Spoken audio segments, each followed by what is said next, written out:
Hey guys, welcome back to a new video, and in this video we'll be unboxing the Apple fast charger.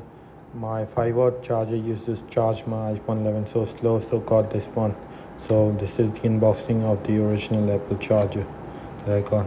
You can see it comes in a nice little package.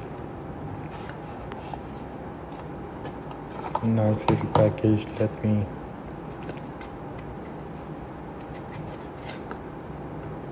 Personally, I like these type of fast chargers because it folds up really nicely and you can take it for travel.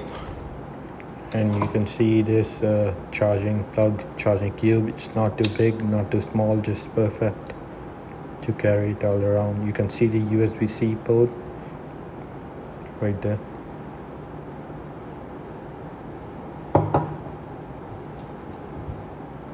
And now let's unbox the Anker M5 certified Type-C to Lightning cable. So this is a braided cable, so it is very much durable than the traditional Apple cable you get with the box.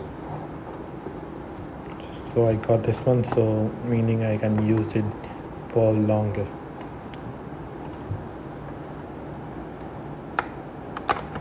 So enjoy the unboxing video of this, and in the next video I'll try to show you the charging times of my iPhone 11 with the 20-watt charger, and pretty soon I will come up with a review of the iPhone 11 I just purchased later.